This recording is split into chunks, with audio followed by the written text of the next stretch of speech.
Pagi itu, bel sekolah berbunyi, tanda jam istirahat. Semua murid keluar bersamaan. Salah satu siswa bernama Agus dan Udin pergi ke kantin Bu Maya.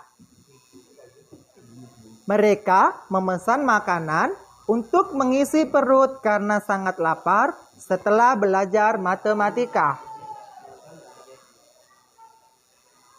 Sambil makan, mereka mengobrol tentang rencana kegiatan mereka sore nanti. Mereka berencana menjenguk Syafi'i, teman satu kelasnya yang sudah 3 hari tidak masuk karena sakit. Setelah makan selesai, mereka membayar makanan yang mereka makan. Akan tetapi, Agus mengambil sebungkus permen. Ibu Maya melihat saat Agus mengambil sebungkus permen. Saat Agus membayar, Ibu Maya menanyakan apa yang ada di kantong Agus. Namun, Agus tidak mengaku kalau mengambil permen. Akhirnya, Agus dan Udin kembali ke kelas. Di dalam kelas, Agus bercerita kepada Udin bahwa sebenarnya dia mengambil sebungkus permen. Udin pun terkejut dan berkata kepada Agus bahwa itu sama juga dengan mencuri. Kemudian Agus berkata bahwa itu kan hanya sebuah permen. Kemudian Udin berkata, walaupun hanya sebungkus permen, tetap saja mencuri. Itu sudah melanggar nilai kejujuran yang diajarkan guru agama kita. Akhirnya Agus tersadar bahwa apa yang dilakukannya adalah salah. Udin menyarankan Agus untuk mengembalikan permen itu. Dan Agus pun setuju. Akhirnya mereka berdua kembali ke kantin Bu Maya. Dan mengembalikan permen yang dia ambil. Ibu Maya menasihati Agus bahwa permen itu harganya tidak seberapa. Akan tetapi kebiasaan seperti itu sedikit demi sedikit akan menjadi kebiasaan buruk sehingga bisa membudaya sampai besar nanti.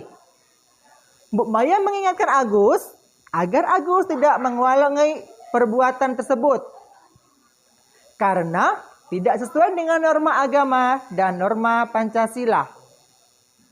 Agus pun menyesal dan berjanji tidak akan mengulangi lagi perbuatannya tersebut. Bu Maya sangat senang. Agus menyesali perbuatannya dan mengakui kesalahannya. Kemudian Bu Maya pun memberikan permen itu dengan ikhlas kepada Agus.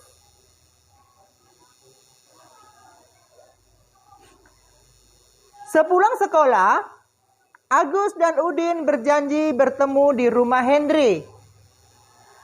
Mereka akan pergi menjenguk Syafi'i yang sudah 1 minggu tidak masuk karena sakit. Akhirnya, mereka pun pergi menggunakan sepeda. Sampai di tengah jalan, Hendri meminta berhenti sejenak untuk membeli buah di toko Pak Rizal. Kita berhenti dulu ya teman-teman, ucap Hendri. Ada apa Hen? Tanya Agus. Aku mau beli buah-buahan dulu di toko Pak Rizal, seru Hendri. Buat apa? Tanya Udin. Buat kuberikan kepada Syafi'i, jawab Hendri. Oh, aku juga mau membelikannya, jawab Agus dan Udin serentak.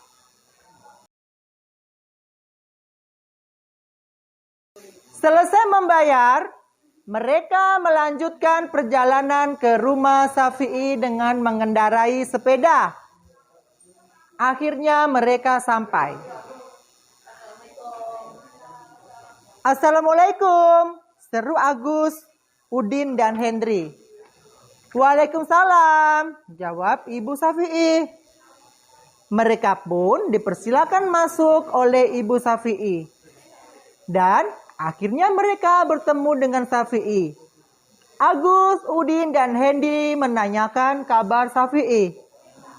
"Kenapa kamu sudah lama nggak masuk?" tanya Udin.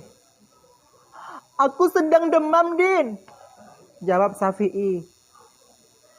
"Gimana keadaan kamu sekarang, Fi'i?" tanya Agus. "Sekarang sudah agak mendingan," jawab Syafi'i. "Ini kami bawakan oleh-oleh buat kamu," seru Hendri. "Terima kasih ya. Kalian memang teman-teman yang perhatian," kata Syafi'i. Setelah lama mengobrol, mereka pun memberikan semangat kepada Syafi'i. Mereka berpamit untuk pulang karena sudah sore. Mereka senang melihat temannya sudah mulai sehat. Walaupun terkadang mereka murid yang nakal, namun kepedulian mereka sangat tinggi sesama teman.